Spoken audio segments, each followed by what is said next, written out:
Halo guys, assalamualaikum warahmatullahi wabarakatuh guys. Kali ini ayo ikut aku yuk kawan. Ini saya posisi mau kirim kaca, ya kan? Di suatu perusahaan, namanya pabrik perusahaan furniture yang membutuhkan kaca di perusahaanku gitu loh kawan. Cuman ini perjalanannya ngelewatin persawahan, pertanian, dan peternakan. Jalannya ini cukup bisa dibuat satu mobil.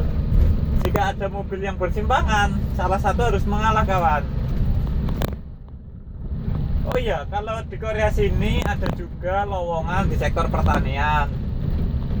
Kalau kita mendaftarnya pertama kali tes ujian bahasa Korea, itu kita disuruh milih antara manufaktur, peternakan, perikanan, pertanian. Kalau pertanian nanti kita bekerjanya di lahan seperti ini kawan, bukan di lahan yang nggak ada apa itu atapnya gitu, nggak di lahan seperti ini kawan. Nah, di sini itu pertanian sawi, terus bawang bombay gitu. Kalau bawang merah nggak ada kawan. Oh, ada mobil, kita harus mengalah. Oh, nggak muat kawan. Jalannya harus jalan setapak ini. Dia mengalah. Dia mengalah, jadi kita mengucapkan salam terima kasih gitu kawan. Nah, di sini ini lahan pertaniannya kawan. Bagi teman-teman yang jurusan pertanian bisa bekerja di sini kawan.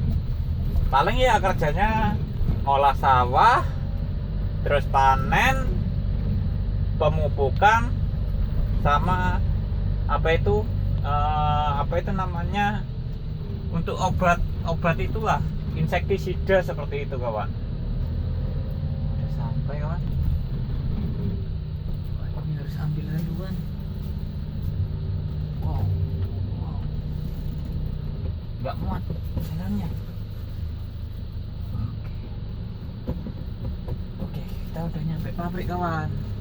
Bentar kawan ya, kita cancel dulu perbincangan kali ini. Di sini ada ceweknya kawan. Cewek mana itu kawan? Thailand, Taekuk. Bisa dilihat itu. Bentar aku mau muat dulu kawan. Ucapkan salam kalau kita masuk di perusahaan orang lain. Ku tak bisa. Annyeonghaseyo.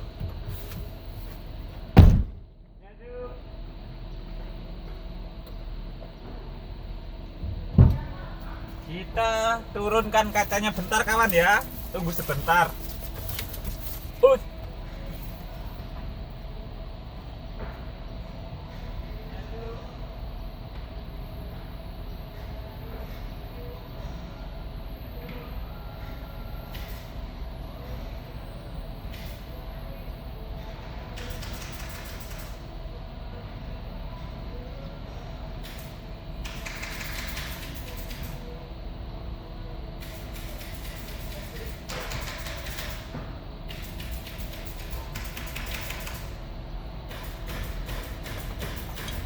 Ya, pekerjaanku seperti ini kawan, kuli.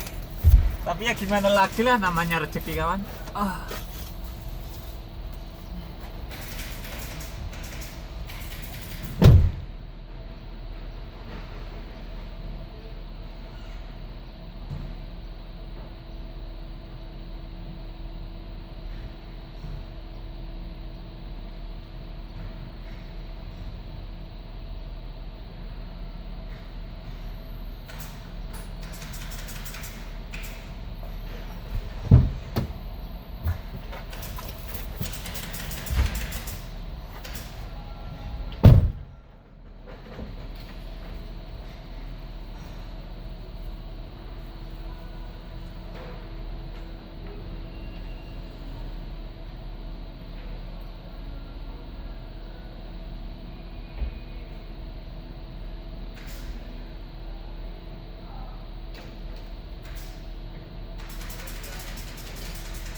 Jadi ya seperti itu kawan.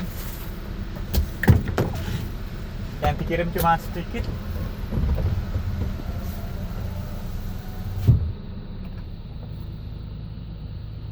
Yang dikirim kacanya cuma sedikit.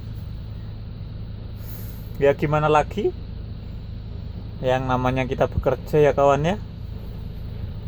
Syukurin apa yang ada. Hidup adalah anugerah.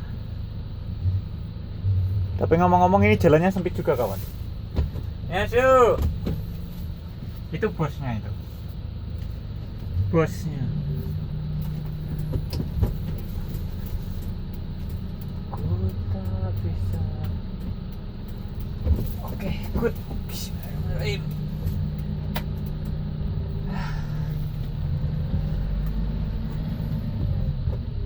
Ini pabriknya itu di tengah-tengah persawahan kawan. Ini sawah semua ini. Sawahnya orang Korea seperti ini. Soalnya apa? Takut kepanasan. Bukan karena takut kepanasan ya kawan. Cuman kalau musim dingin di sini juga menanam. Kalau nggak dikasih tutup plastik, itu air salju itu bisa kena tanaman gitu loh kawan. Intinya seperti itu. Aduh, capek kawan. Ini ngirim 5 perusahaan mungkin ini saya. Saya ini tanpa menggunakan GPS, terus tanpa menggunakan kernet, saya sendirian kawan. Kok bisa tahu? Ya bisa tahu karena sebelum aku dijadikan supir kirim di Korea, aku di training sama bosku 3 bulan. Training kawan, sebelum melakukan mengemudi training 3 bulan. Sekarang intinya gini, jangankan orang Jawa sendiri, ya kan? Orang Korea sama orang asing itu nggak ada yang percaya kawan. Jangankan orang Korea, orang Jawa sendiri kalau kita nggak benar-benar meneliti, kita kan nggak bisa mempercayai seseorang, gitu loh kawan. Apalagi aku sebagai di sini TKI warga asing. Ya, jadi ceritanya gitu. Jalannya sini apa sih? Oh sini aja. 3 bulan. Aku di sini nyupir dengan tegang, di sini bosku. Wah.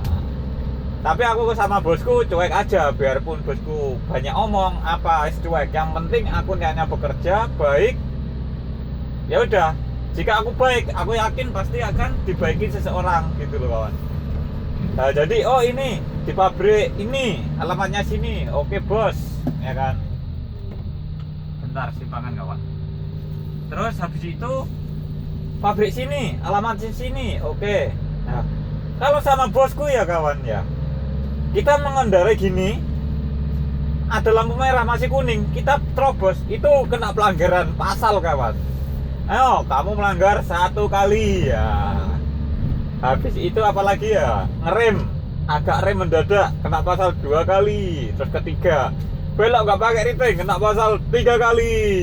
Untung aku nggak sampai kena pasal, soalnya apa? Udah perjanjian sih kawan.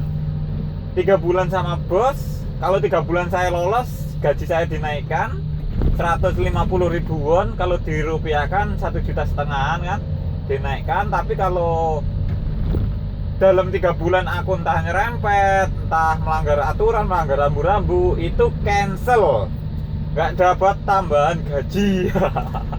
Ya, jadi selama 3 bulan itu aku harus benar-benar jeli memikirkan perusahaan mana, rambu-rambu. Terus yang paling berat lagi kawan, aku ujian SIM. Wah, ujian SIM kawan, nggak mudah. Jangankan ujian SIM di Korea, ujian SIM di Indonesia aja kita sangat sulit kawan, bener nggak? Apalagi di Korea, nggak tahu bahasa Inggris pekok, ais. Cuman aku yakin, pertama aku ujian membuat SIM itu gagal kawan. Minggu pertama gagal, aku malu lah. Apa waktunya saat kerja aku nggak dibolehin kerja sama bosku, suruh ikut tes. Begitu tes nggak lulus, pekok, ais.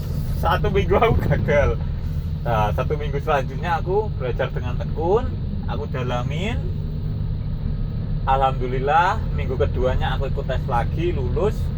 Dan sekarang aku resmi menjabat sebagai Gisanim. Gisanim itu jabatan, nama jabatan Gisanim itu orang pengirim barang gitu loh. Kan di sini ada Sajamnim, Bojangnim, Kinjangnim, Cacangnim, Insanim, Gisanim. Nah, jabatan paling tertinggi itu Sajamnim itu bos. Kedua itu Insanim itu bawahannya gitu loh. Taruh kata di tempat kita itu direktur lah, nah, seperti itu kawan. Ya alhamdulillah aku udah dipercaya. Makanya orang dipercaya itu sulit kawan, jadi jangan sia-siakan kepercayaan. Saya Redisi tetap semangat. Gitu aja vlog kali ini kawan. Jika ingin yang mau request tentang bagaimana Korea, tentang jalan-jalan dong di tempat wisata Korea, silakan komen dan like, subscribe di bawah ini. Saya Redisi tetap semangat. Salam berkarya untuk teman-temanku, semoga bisa membagikan semangat.